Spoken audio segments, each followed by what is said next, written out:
Dieu Nzambe veut alingi avoir un peuple kozala na libota moko qui soit capable o bazana makoki de faire ce que Jésus était en train de faire. Et il a dit en vérité, celui qui croit en moi, c'est ça le problème. C'est ça le secret. As-tu réellement et véritablement cru en Jésus-Christ? Si tu as cru en Jésus-Christ, pourquoi trembles-tu devant les épreuves? Pourquoi te poses-tu des questions lorsque les épreuves surgissent? Quel équipement as-tu reçu? Est-ce que tu es équipé, bien équipé, pour faire le bien là où il y a la provocation? Et quand tu feras le bien, l'Esprit appelle cela œuvre bonne. Oui, bien-aimé.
Parlons sur gêner personne. Gêner personne dans cette vie. Gêner personne pour me donner un coup de pouce. Gêner personne pour m'ouvrir ces portes qui sont toujours fermées. Je n'ai personne pour me sortir de cette situation. Nous parlons sur je n'ai personne. Regarde, bien-aimé, nous sommes dans Jean 5, à la piscine de Bethesda. Qui a dit cela? Qui a dit qu'il n'avait personne? Je veux que tu le retiennes aujourd'hui. C'était un infirme qui a souffert pendant 38 ans.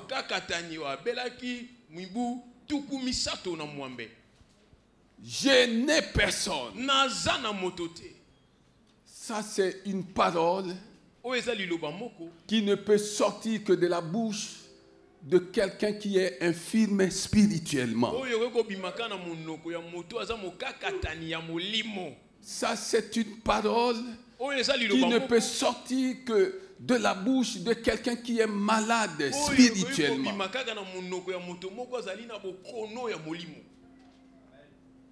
C'est infirme dont la parole ne doit pas être une référence pour chacun d'entre nous, avait dit à Jésus qu'il n'avait personne. C'est pourquoi le Seigneur m'a chargé ce matin de te dire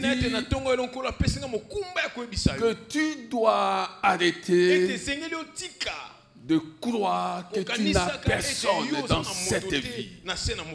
Arrête de croire que tu n'as personne. de deux choses l'une, ou bien tu arrêtes de dire que tu n'as personne parce que tu as conscience que tu as Jésus-Christ, ou bien tu continues à dire que tu n'as personne parce que pour toi Jésus n'existait pas. Parole maloba sorti de la bouche d'un infime. L'âge de son infimité ne pouvait que traduire la gravité de sa parole.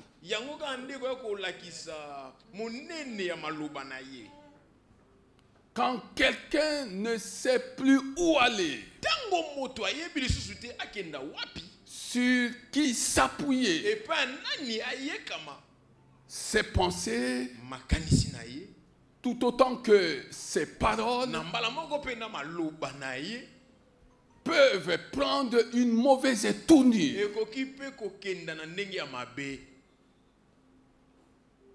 Nous sommes à la piscine de Bethesda. Le Seigneur nous a donné notre premier point de ce sous-thème, à savoir, je ne t'abandonnerai point. Je ne t'abandonnerai point. Chaque jour, matin, midi, soir, applique-toi à rappeler cette parole à son auguste auteur. Nous sommes dans Hébreux 13, 5. Le Seigneur a dit, je ne t'abandonnerai point. Au milieu des difficultés, au milieu des problèmes, qu'ai-je à faire? Sinon, lui rappeler la parole sortie de sa bouche. Et le lui rappeler sans cesse. Dans quel domaine de ta vie trouves-tu que cette parole est loin de s'accomplir? Hébreux 13 nous montre que c'est Dieu lui-même. Dieu lui-même a dit, je ne t'abandonnerai point. Alléluia. Amen. C'est sa parole, bien aimé. Aujourd'hui, nous commençons ce message en nous posant deux questions essentielles ou des questions. Psaume chapitre 13, verset 2. Jusqu'à quand, Éternel, m'oublieras-tu sans cesse? Jusqu'à quand me cacheras-tu ton visage? Jusqu'à quand aurai-je des soucis dans mon âme? Et chaque jour, des chagrins dans mon cœur. Jusqu'à quand, mon ennemi? Quel est le nom de ton ennemi? Quel est le nom de ton ennemi? Il ne faut pas oublier que la Bible dit que nous ne luttons pas contre la chair et le sang. Quel est le nom de ton ennemi? Si ton ennemi est une personne créée par Dieu, alors tu n'as pas reconnu ton ennemi. Quel est le nom de ton ennemi? Jusqu'à quand mon ennemi s'attaquera-t-il à moi? Regarde, réponds-moi, l'Éternel mon Dieu.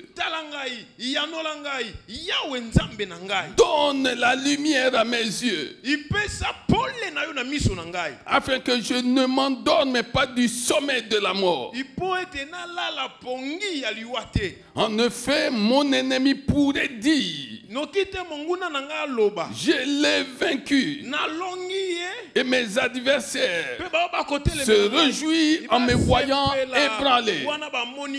Je suis venu dire à quelqu'un ce matin que ton ennemi ne pourra jamais dire qu'il t'a vaincu. Je suis venu dire à quelqu'un ce matin que tes adversaires ne peuvent pas se réjouir de ta situation et ne te verront jamais ébranlé. Si tu crois, acclame le Seigneur des Seigneurs.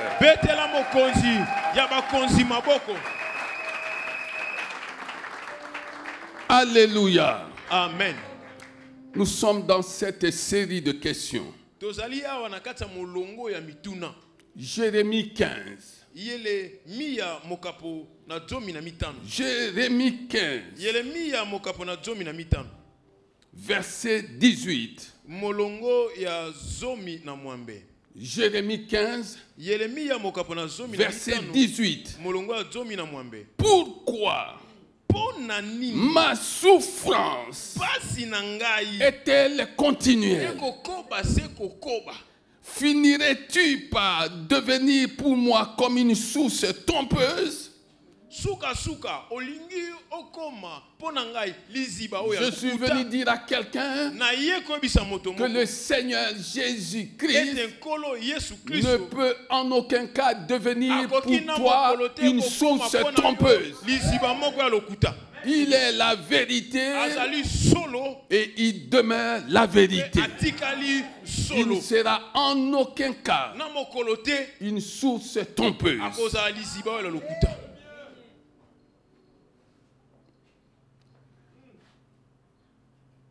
Finirais-tu par devenir pour moi comme une source trompeuse, comme une eau dont il faut se méfier,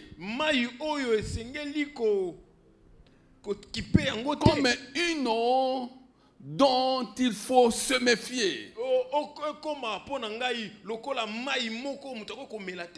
comme une eau dont il faut se tenir à distance.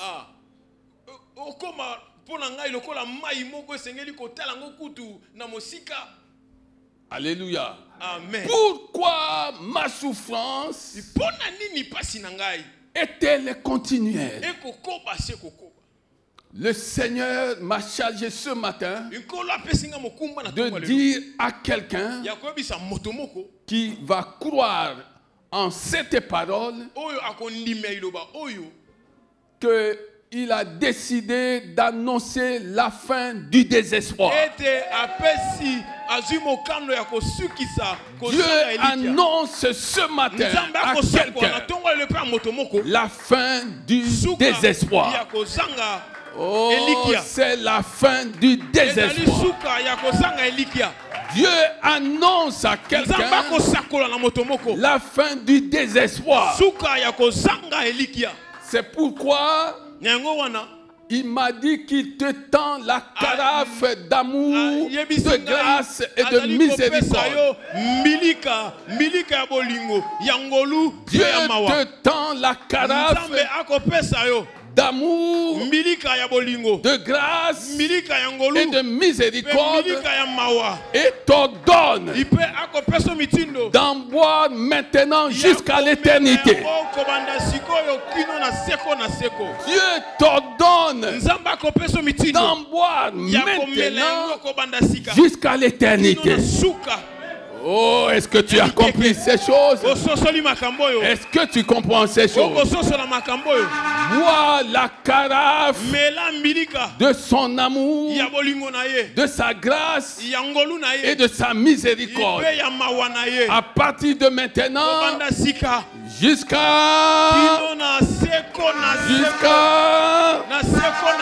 jusqu'à l'éternité. Mais Dieu m'a dit que tu ne pourras pas le faire. C'est pourquoi il t'exhorte à boire quand même, mais avec abondance.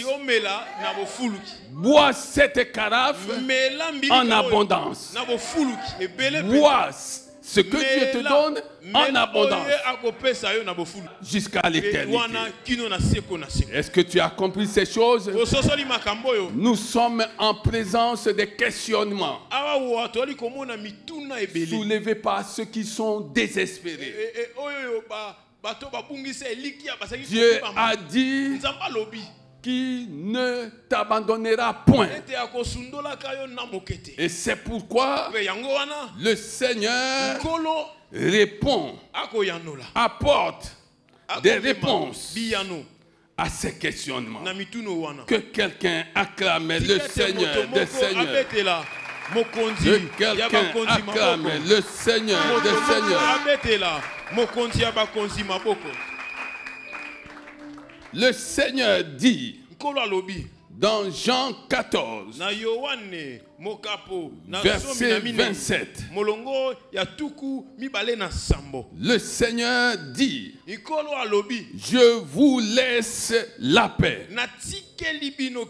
Je vous laisse la paix. Je vous laisse la paix. Je vous donne ma paix. Je ne vous la donne pas comme le monde donne. Que votre cœur ne se trouble pas et ne se laisse pas effrayer. Que votre cœur ne se trouble pas et ne se laisse pas effrayer. Que quelqu'un regarde bien ces deux expressions. Je vous laisse la paix.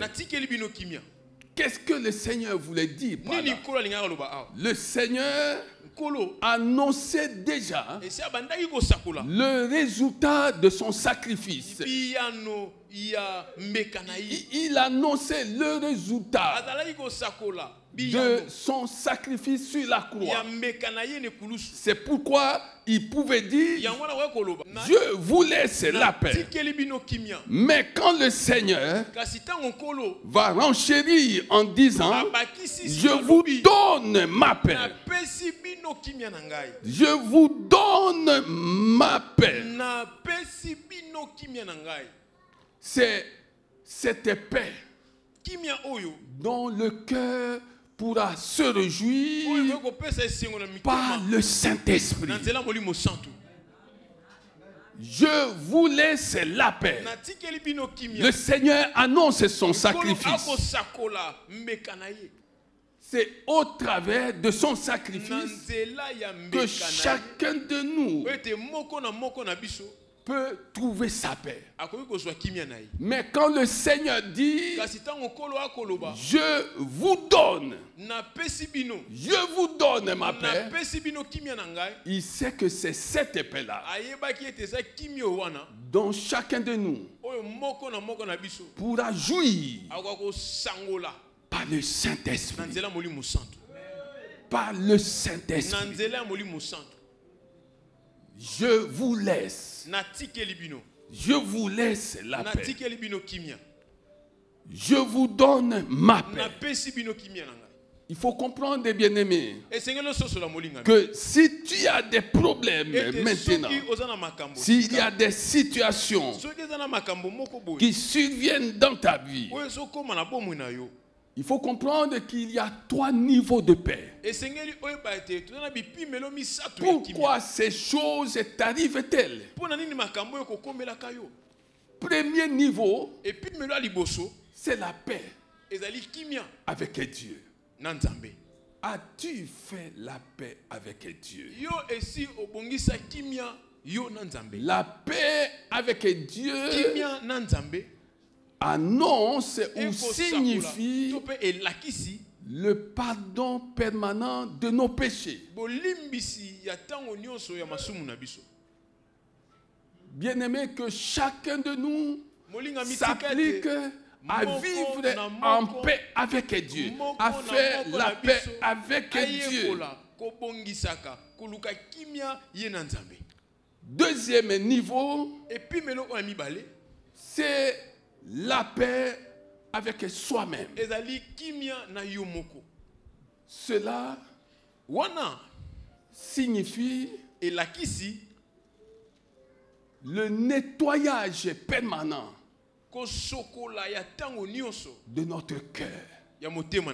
Bien-aimé, ordonne à toutes choses qui n'est pas susceptible de t'aider à glorifier Dieu, ordonne à toutes choses de quitter ton cœur. Seigneur, accorde-moi la grâce de ne plus loger dans mon cœur ce qui ne me permettra pas de te glorifier. Il y a dans notre cœur des choses qui nous empêchent de glorifier Dieu. Là où nous devenons incapables de glorifier Dieu, c'est alors que les questionnements s'élèvent dans ces endroits-là. La paix avec soi-même. Bien-aimé, es-tu en paix avec toi-même? Ou il y a encore en toi des luttes internes? Il y a des choses qui habitent en toi et qui ne t'aident pas à faire des progrès dans le Seigneur. Tu peux manger, tu peux dormir, mais il suffit que ces choses reviennent. Il suffit que ces choses fassent surface. Tu es troublé. Et tu vis au milieu des ressentiments qui ne vont pas t'aider à aller de l'avant. Je vous donne la paix. Je vous laisse ma paix. La paix, troisième niveau. La paix avec les autres. Je suis venu parler à quelqu'un ce matin. Dieu dit qu'il ne t'abandonnera point. Est-ce que tu es en paix avec Dieu? Est-ce que tu es en paix avec toi-même? Est-ce que tu es en paix avec les autres? Est-ce que tu es en paix avec les autres? Bien-aimé, tu dois savoir une évidence. Et tu dois la connaître, la comprendre. C'est que nous sommes dans un monde, dans une vie marquée par des conflits et des guerres. Nous sommes dans une vie marquée par des conflits et des guerres. Il en sera ainsi jusqu'à l'enlèvement. Il y aura toujours des guerres. Il y aura toujours des conflits. Mais le problème, c'est celui de savoir comment gères-tu ces choses. Dieu est en guerre avec Satan. Dieu est en guerre avec Satan. Et il a envoyé son fils Jésus sur cette terre. Et Jésus a dit qu'il a vaincu le monde. Il a vaincu le monde. Et il a vaincu le prince de ce monde.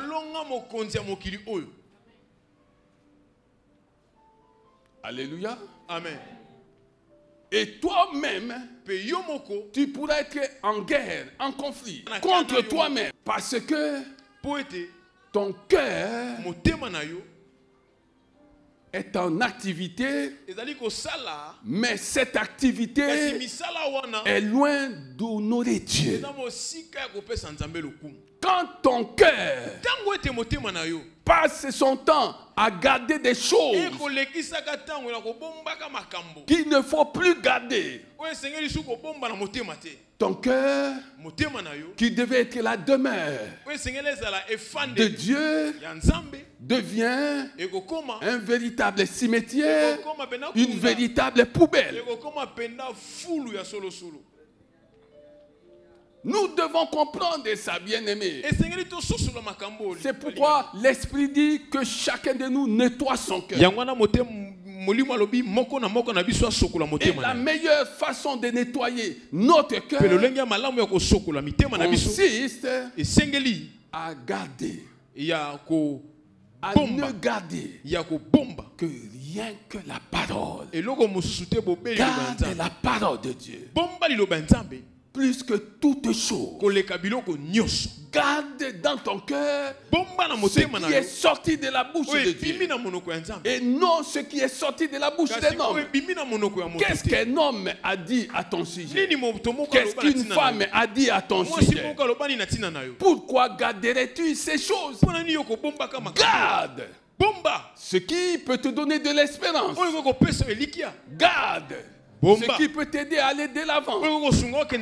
Garde ce qui peut t'aider à vivre en communion avec Dieu.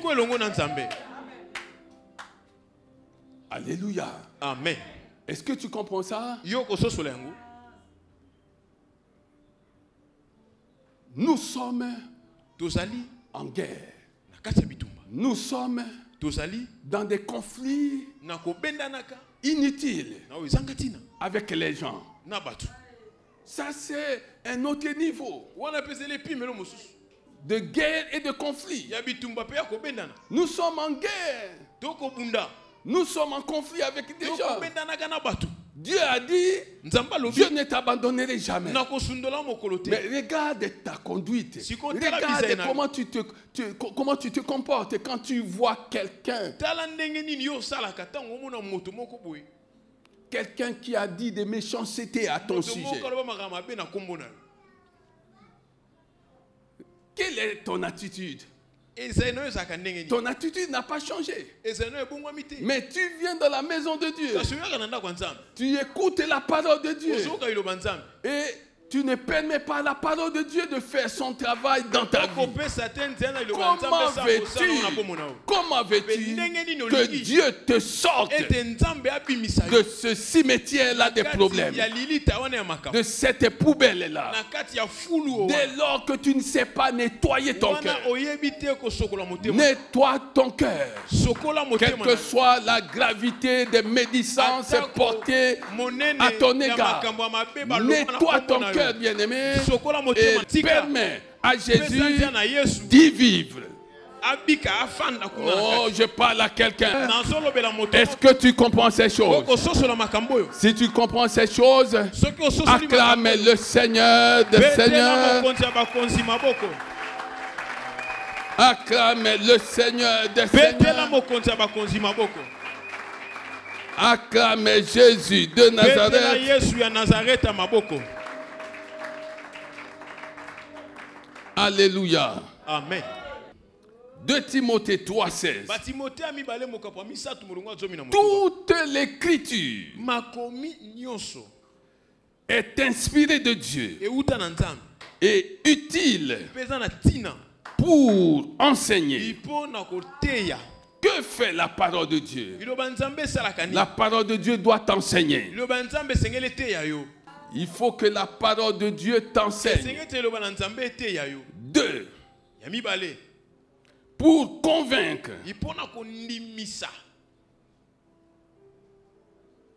Est-ce que la parole de Dieu a déjà réussi à te convaincre? Si la parole de Dieu t'a convaincu, tu es une personne heureuse. Tu as pris une mauvaise décision. Tu as dit, celui-là, je ne parlerai plus avec lui. Celle-là, je ne vais jamais m'asseoir avec elle. Mais tu as écouté la parole de Dieu. Tu as reçu la parole de Dieu. Et la parole de Dieu t'a convaincu de faire autrement les choses à la gloire de Dieu. C'est la deuxième chose. Toute écriture est inspirée de Dieu et utile pour corriger.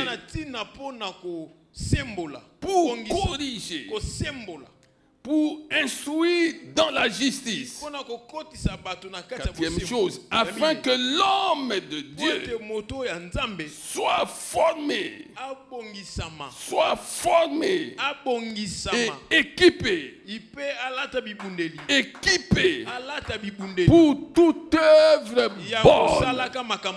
Est-ce que tu es formé? Est-ce que tu es équipé? Parle-moi de ta formation. Tu as reçu quelle formation? Qu'est-ce qu'on t'a dit? Qu'est-ce qu'on t'a dit? Tu as reçu quelle formation? Par rapport à tout ce que tu vas subir dans cette vie. Ou par rapport à tout ce qu'on va te faire subir. Quelle formation as-tu reçu?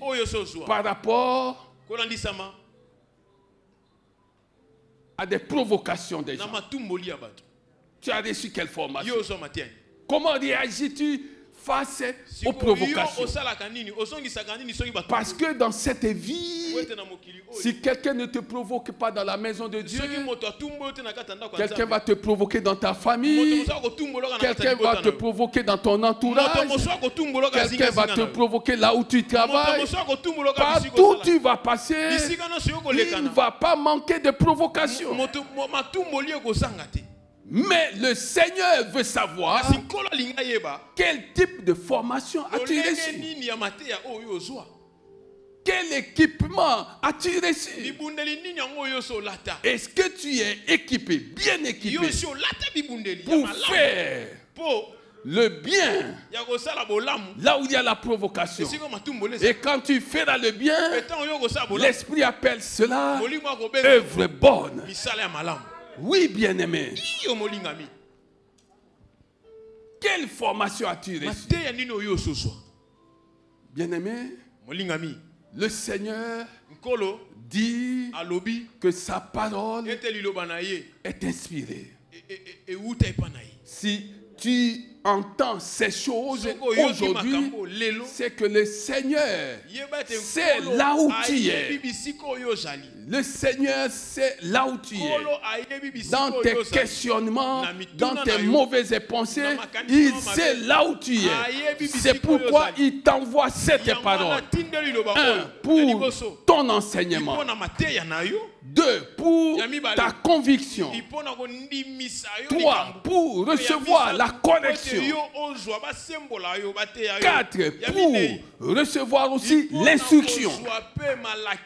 Et c'est de cette manière, quand tu as reçu l'enseignement, quand tu as reçu la conviction qui fait partie du ministère du Saint-Esprit, quand tu as reçu la conviction que tu ne peux pas entrer dans le jeu de ceux qui te provoquent, parce que c'est le jeu du diable, Quand quelqu'un te provoque, c'est un agent qui travaille pour le diable. Montre-lui que toi, tu es d'une autre race. Que toi, tu as un autre maître. Son maître, c'est Satan. Mais qui est ton maître? Quel est le nom de ton maître? Si Jésus est ton maître, tu ne vas pas succomber à la provocation. Est-ce que tu comprends ces choses? Et le Seigneur, lorsqu'il se rendra compte que c'est comme ça que toi tu fonctionnes, le Seigneur va te souffler à tout moment à l'oreille. Je ne t'abandonnerai pas. Je ne t'abandonnerai point. Je ne t'abandonnerai point. Je ne t'abandonnerai point. Je ne t'abandonnerai point. Pourquoi veux-tu faire le mal en lieu et place du bien? Pourquoi veux-tu rendre l'appareil à ceux-là qui te provoquent? Pourquoi ne peux-tu pas leur montrer que tu es d'une autre race, que tu as un autre maître? Nous sommes dans une vie où nous devons nous interdire de servir deux maîtres. Chacun de nous doit choisir son maître. Quel est le nom de ton maître? Quel est le nom de ton maître? Donne-moi le nom de ton maître. Et je vais passer au crible, je vais passer au peigne fin tes œuvres pour voir si tes œuvres reflètent l'identité de ton maître. Quel est le nom de ton maître? Oui, bien-aimé, c'est un problème de conscience. La Bible dit que si ton cœur ne te condamne pas, tu as quoi? Oui, si ton cœur ne te condamne pas. Lis, bien-aimé, 1 Jean 3, 20, 21, tu vas comprendre. Si ton cœur ne te condamne pas, vis dans l'assurance. Mais en sachant que tu ne dois pas entrer dans les provocations des gens. Les gens te provoquent parce qu'ils savent qu'il y a quelque chose en toi. Ils cherchent à chasser ce que tu as de divin en toi. Les gens te provoquent parce qu'il y a quelque chose. Il y a quelque chose qui brille en toi. Et ce qui brille en toi vient de Dieu. Alors, ils sont en train de tout faire pour éteindre cela. Bien-aimé, ne permets à personne d'éteindre ce que Dieu a allumé en toi. Ne permets à personne d'éteindre ce que Dieu a allumé en toi. Dieu a allumé la vie en toi. La vie présente et la vie éternelle. Et il veut que tu marches dans sa lumière. C'est la lumière de la vie. Est-ce que tu comprends ces choses? Dis à la personne qui est à côté de toi, n'entre plus dans les provocations des gens. Ne cède plus aux provocations des gens. Dis à quelqu'un, ne cède plus aux provocations des gens. Dis à quelqu'un que tant que tu vivras, on te provoquera. On te provoquera. Parce que tu n'es pas n'importe qui. Parce que tu n'es pas n'importe qui. Parce que tu n'es pas n'importe qui. Tu n'es pas n'importe qui. Les gens savent ce qu'ils cherchent en te provoquant. Ils veulent que tu sois comme eux. Que tu sois comme eux. Que tu sois comme eux. Est-ce que tu comprends ces choses? Si tu comprends ces choses, acclame le Seigneur des Seigneurs.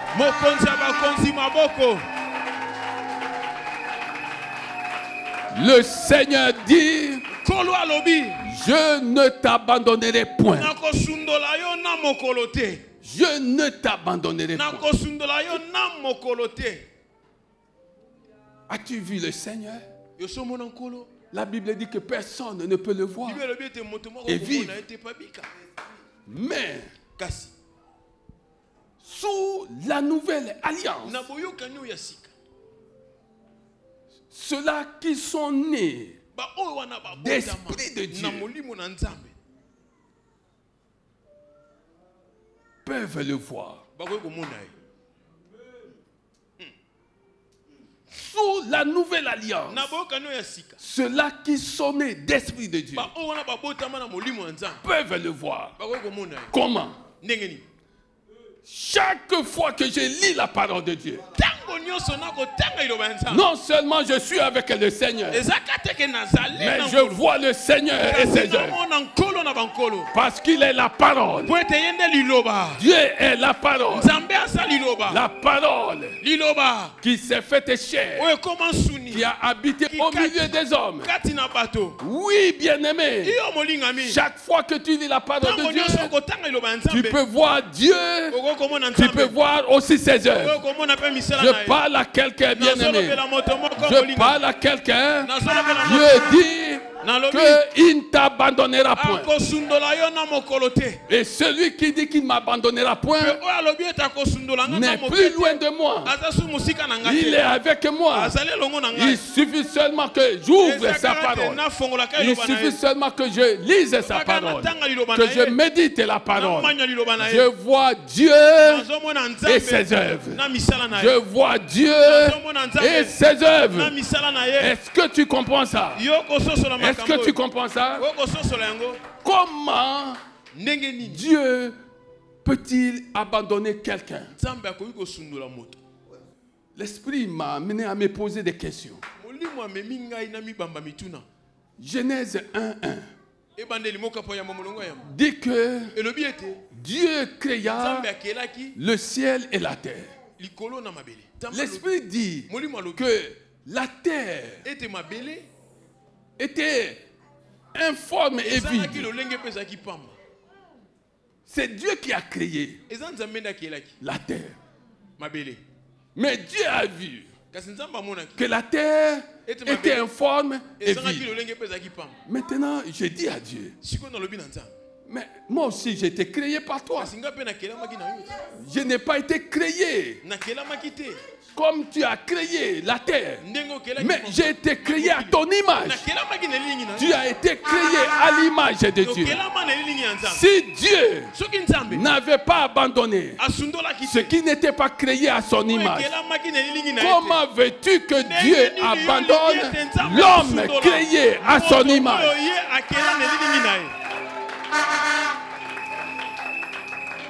Dieu n'a pas abandonné la terre. La terre était vide et informe. Mais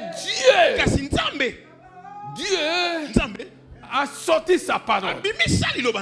Dieu a sorti sa parole. Aujourd'hui encore, lorsque nous lisons Jean 1, verset 1, au commencement, la parole existait déjà. Au commencement, la parole opérait déjà. Au commencement, dès la Genèse, la parole opérait déjà. La parole était avec Dieu. Au commencement, la parole faisait partie du dispositif utilisé par Dieu pour changer l'ordre des choses.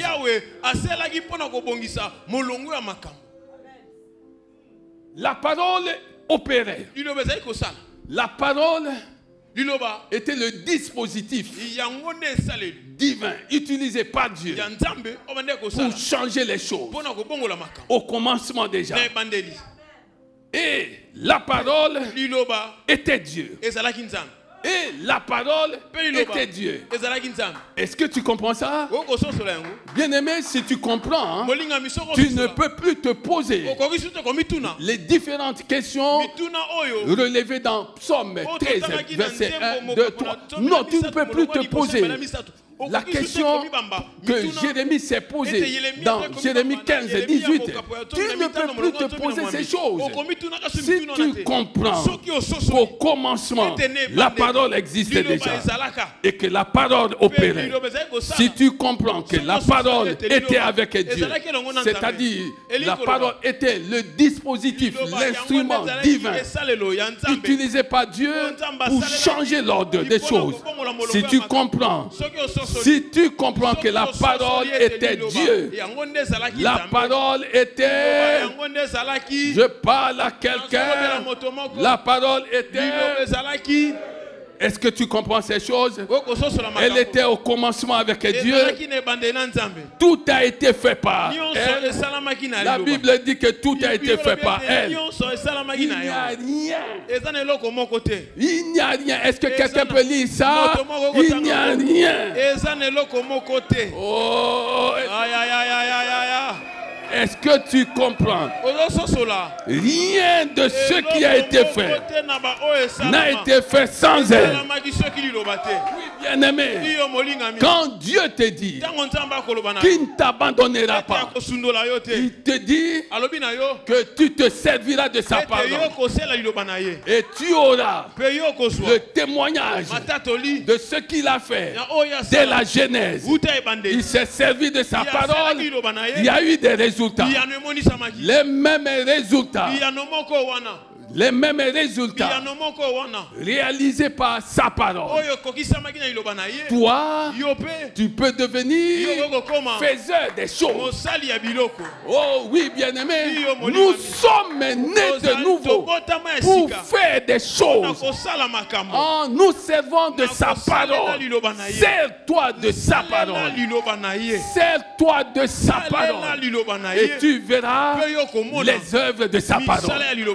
Toi de sa parole et tu assisteras aux œuvres de sa parole. Est-ce que tu comprends? Est-ce que tu comprends? Les œuvres de sa parole ont le mérite de remplacer les mauvaises œuvres laissées par le diable dans ta vie.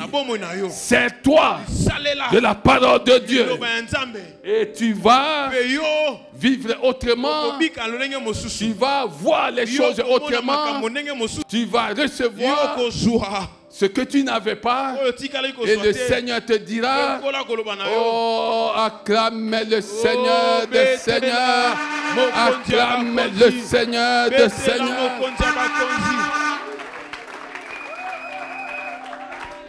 Le Seigneur te dira deux choses. La première chose, Jacques 1, à partir du verset 1, de la part de Jacques, serviteur de Dieu et du Seigneur Jésus-Christ, aux 12 tribus dispersées. Salut, mes frères et sœurs, considérez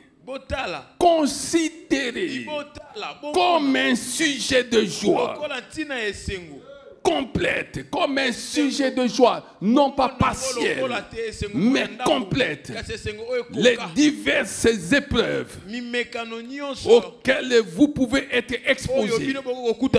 Tu es exposé à quelle épreuve?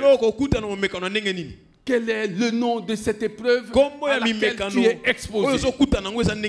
Considère comme un sujet de joie complète les diverses épreuves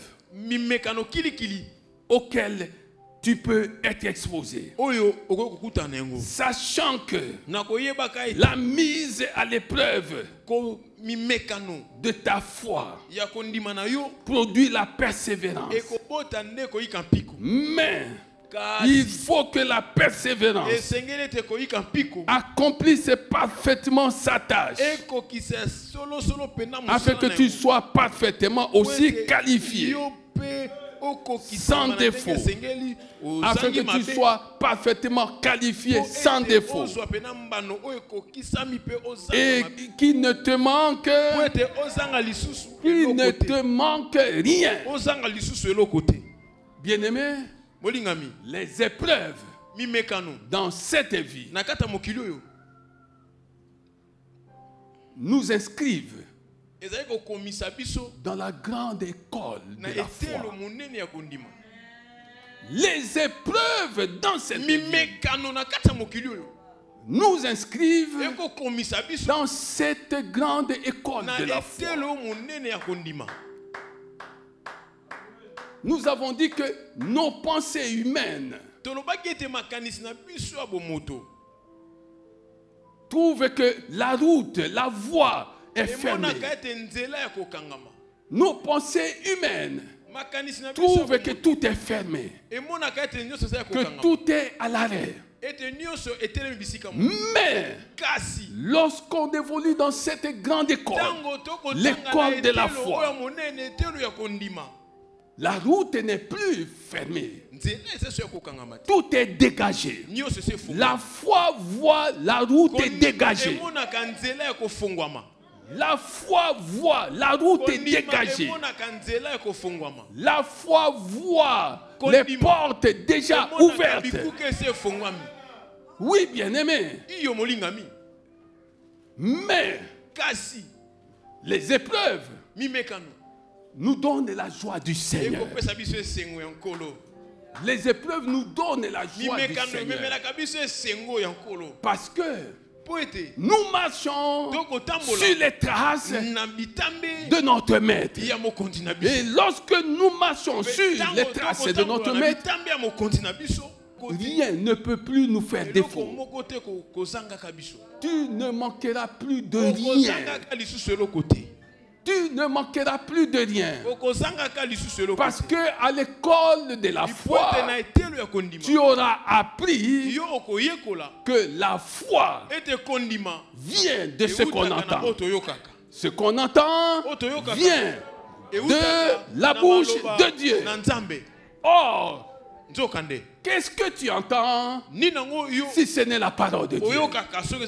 Si tu entends la parole de Dieu, si la parole de Dieu t'enseigne, si la parole de Dieu te convainc, si la parole de Dieu te corrige, si la parole de Dieu t'instruit,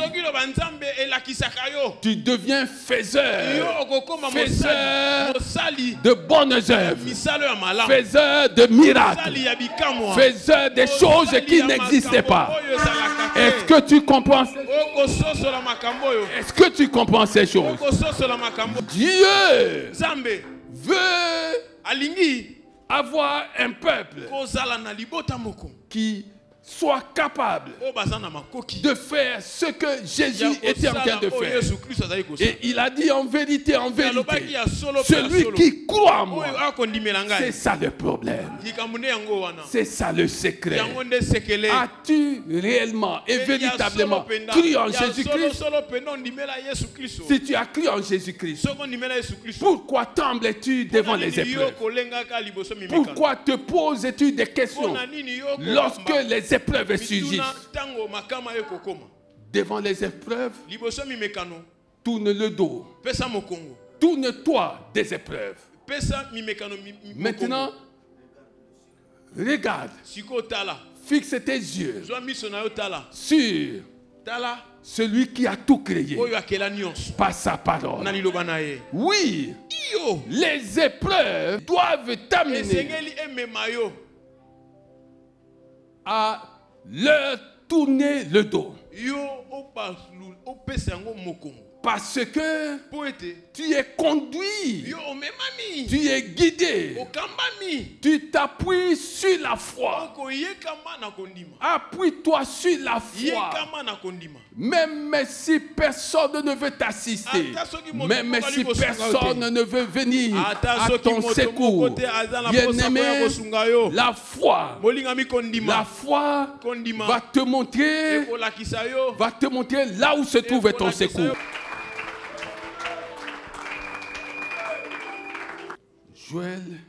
Joël 2, verset 25. Mokapo ya mibale, molongo ya tuku mibale na mitano. Première chose, considère tes épreuves comme un sujet de joie complète. Deuxième chose, Joël 2, verset 25. Je vous remplacerai les années qu'ont dévoré la sauterelle, le grillon, le criquet et la chenille, ma grande armée que j'avais envoyée contre vous. Le Seigneur dit à quelqu'un qui remplacera. Il remplacera. Il remplacera les années d'opprobre, les années d'opprobre, les années de honte. En année, oui, il faut bien lire. Je te remplacerai les années qu'ont dévoré la sauterelle. Il remplacera ces années par sa gloire. Par sa gloire.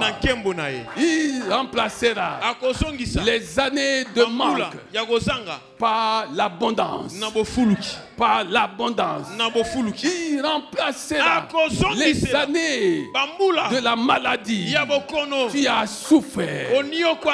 Chaque année, chaque mois, tu as des maladies à répétition. Le Seigneur dit qu'il va remplacer ces années de maladie par les années de guérison divine. Par les années de guérison divine. Le Seigneur va remplacer ces années de chèque par des années de succès, des années de réussite, par les années. Oh, est-ce que tu comprends ces choses? Est-ce que tu comprends ces choses? Est-ce que tu comprends ces choses? Est-ce que tu comprends ces choses? Les gens vont s'étonner. Les gens vont s'étonner à cause de ce que le Seigneur t'aura donné, à cause de ce que le Seigneur aura fait en ta faveur, bien-aimé. Il va remplacer ces années. Oui, attends-toi à partir d'aujourd'hui à un grand remplacement divin. Dieu n'a pas abandonné la terre qui était vide et informe. Il ne t'abandonnera point. Dieu a consenti d'envoyer son fils Jésus-Christ. Jésus est venu payer le prix de nos péchés, qui était devenu une grande dette. Dieu se sépara d'avec son fils pour que son fils vienne payer le prix que personne ne pouvait payer. Et le prix du péché, c'était la mort. Ce n'était plus la mort des bêtes. Oui, il y a une différence entre la mort des bêtes et la mort du Fils de Dieu. La mort des bêtes était involontaire. Aucune bête n'était disposée à donner sa vie. On obligeait les bêtes à se présenter pour payer le prix du péché. Mais la mort de Jésus était une mort volontaire. Une mort volontaire. Le sacrifice de Jésus était un sacrifice volontaire. C'est pourquoi il demeure un sacrifice de bonne odeur. Un sacrifice saint, de bonne odeur. Et Dieu a agréé ce sacrifice. Ce sacrifice est différent de celui des bêtes. Est-ce que tu comprends ces choses? Comment Dieu, qui a accepté de donner son fils pour qu'il meure à ta place, comment Dieu ne peut-il pas te donner de grandes bénédictions? Comment peux-tu expliquer ces choses? Quand tu as donné beaucoup d'argent, tu reçois en retour aussi beaucoup. Il a payé. Ce grand sacrifice a été payé. Lis Colossiens 1, verset 20. Tu comprendras ces choses. Bien-aimé, quelle est cette chose que Dieu ne peut pas te donner? As-tu lu Jacques 1, verset 2? As-tu compris ça? As-tu lu Joël 2, verset 25? As-tu compris ça? Est-ce que tu as compris que Dieu te prépare à vivre le remplacement de mauvaises choses par de bonnes choses? Dieu te prépare à ça, bien-aimé. Ton problème, c'est la parole. C'est la parole. C'est la parole. Ne passez pas ton temps à écouter la parole des hommes. Écoute ce qui est inspiré de Dieu. Reçois et considère ce qui est inspiré de Dieu. Si Jésus s'élève en toi, tout ce que tu cherches va s'élever en toi. Et si tu apprends à te diminuer, les choses qui te faisaient la guerre vont aussi diminuer. Si pas disparaître. Est-ce que tu as compris ces choses? Dieu n'a pas abandonné Abraham. Il n'a pas abandonné Élie. Il n'a pas abandonné Jacob. Il n'a pas abandonné Isaac. Dieu n'a pas abandonné ses disciples. Je suis venu te dire que quelle que soit ta situation, Dieu est avec toi. Il ne t'abandonnera point. Attends-toi à vivre le grand remplacement des choses. Si tu as été béni, acclame le Seigneur des Seigneurs.